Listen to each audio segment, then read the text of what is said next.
Política sin adjetivos. El libro En defensa de la política del maestro inglés Bernard Crick es una obra clásica, un manual imprescindible y todavía vigente para todo aquel que se acerque a la política con prevención o desconfianza. En el transcurso de su lectura medio siglo después de su primera edición, fui, como siempre hago, subrayando los conceptos que me resultaron sobresalientes para entender los criterios respecto a lo que el propio maestro llama la ciencia de las ciencias. Permítaseme aprovechar este breve espacio para compartir con ustedes esas acotaciones tomadas página a página y a veces sin enlace, a reserva de que cada quien, en caso de interesarse, pueda adquirirlo y disfrutarlo completo. La edición de 2001 en nuestro idioma fue prologada por José Goldenberg, en esas fechas presidente del IFE, organismo que además copatrocinó. La edición de 2001 en nuestro idioma fue prologada por José Goldenberg, en esas fechas presidente del IFE, organismo que además copatrocinó la publicación. De la política dice que es esencial para la auténtica libertad. La política son las acciones públicas de los hombres libres. La política surge de la aceptación de limitaciones. Un sistema político es un tipo de gobierno en el que la política logra garantizar una estabilidad y un orden razonables. Es una actividad compleja. No se reduce a la aspiración de un ideal, ya que entonces los ideales de los demás podrían verse amenazados. La política depende de un orden establecido. El pensamiento ideológico es una negación explícita y directa del pensamiento político. El arte, por ejemplo, no puede ser politizado y seguir siendo arte. Las semejanzas entre los estilos de pensamiento nazi y comunista pueden verse también en su énfasis común en la violencia. Y la política es un concepto que se mantiene al margen de la admitida relatividad de las aspiraciones y doctrinas políticas concretas. Hasta tal punto es autónoma y creativa. El mayor peligro, tanto para el individualismo como para la política, es creer en la existencia de una voluntad general. En alguna parte cita esta afirmación lapidaria de Oliver Cromwell: un hombre nunca llega tan lejos como cuando no sabe a dónde va. Expresa más adelante que la identidad de un individuo no depende por entero de la conciencia social. El pensamiento político ha de diferenciarse claramente del pensamiento ideológico. La política no puede proporcionarnos una ideología. La ideología significa la destrucción de la política. La política debe ser defendida incluso de la democracia. La primera función de un gobierno es gobernar. Y eso puede suponer asumir conscientemente el riesgo de la impopularidad. Y transcribe esta rotunda aseveración de McCarthy: el político que no es capaz de soportar la impopularidad no es digno de ocupar el cargo. Habría que analizar bien esto en referencia a lo que está ocurriendo ahora en México. Crick sostiene también que antes de aspirar a la democracia hay que aspirar a la política. Un gobierno fuerte necesita una oposición fuerte para ser libre y eficaz. La democracia es un componente de la política.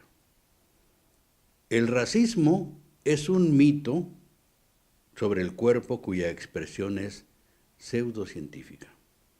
El racismo es la teoría que concede a una nación el derecho de oprimir a otras.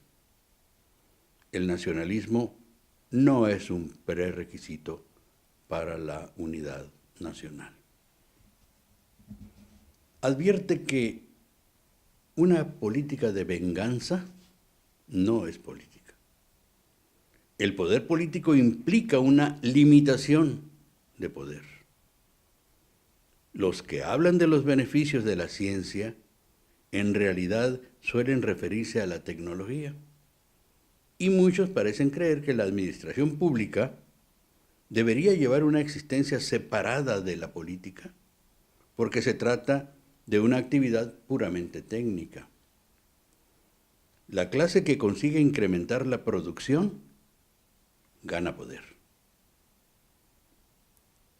El Estado es el protector de los derechos o el árbitro entre intereses divergentes. Los seres humanos son criaturas siempre movidas por el descontento, además de por la curiosidad. Escuchan con avidez a cualquier predicador de verdades únicas. Sostiene que son tantos los problemas cuya única solución es la política, que es necesario defender al político del orgullo del ingeniero y de la arrogancia del técnico.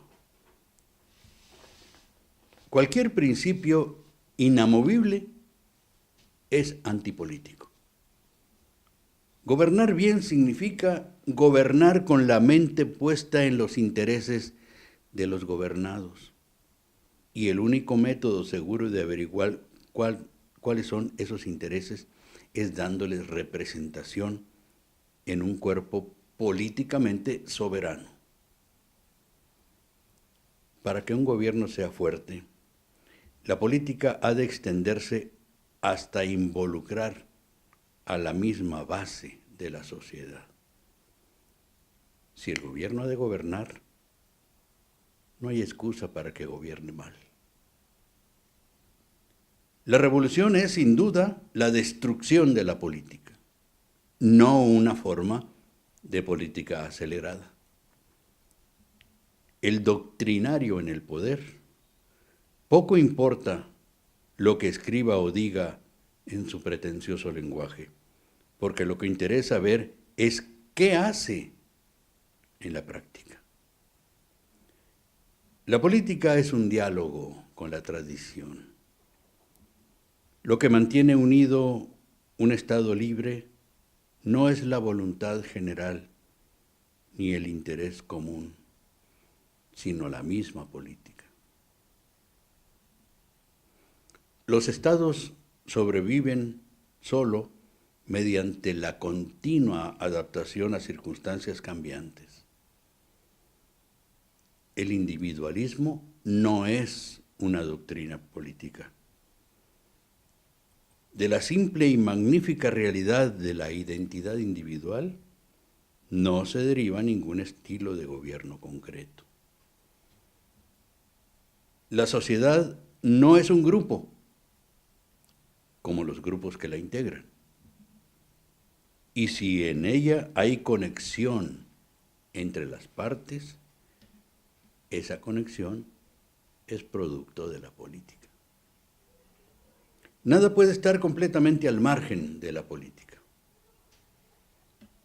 La política es una manera de gobernar comunidades plurales sin violencia innecesaria. La conciliación es, como mínimo, preferible a la coerción. El gobierno pacífico es intrínsecamente mejor que el gobierno violento. La política, lejos de ser un mal necesario, es un bien práctico. La política es, por así decirlo, una interacción entre la dependencia mutua del conjunto y cierta independencia de las partes. La burocracia, como las órdenes religiosas de la cristiandad medieval, puede erigirse en algo más que un intermediario entre los científicos, los gerentes y los trabajadores por una parte y el poder por otra. Puede constituir por sí misma una fuerza conservadora que actúe en nombre de quien sea que esté en el poder en el momento en que empiecen a producirse los grandes cambios que se proponen. Algo muy importante, ya casi para terminar. No existen garantías en política, puesto que la función de la política es la conciliación de intereses divergentes. No solo debe haber justicia, sino que debe ser evidente que la hay. Las organizaciones que participan en la política recuerden que su voluntad no es la única voluntad. Ningún Estado tiene la capacidad de hacer a los hombres felices, aunque todos tienen la capacidad de hacerlos desgraciados. Atención, cuando las personas en general apáticas de repente muestran un vivo interés en la política, suele ser señal de peligro. El político siempre debe pedir tiempo. El hipócrita y el enemigo de las reformas utiliza el tiempo como excusa para el inmovilismo. El político no guarda memoria de los insultos y cuando está en el poder no se toma la oposición como asunto personal. Por lo menos, aconseja, no debe mostrar su orgullo herido. Sin embargo, admite, la tentación es grande. Si un político ha de sentir orgullo, ha de ser, como especificó Aristóteles, de su habilidad para la conciliación. Como siempre digo, al final la política nos salvará.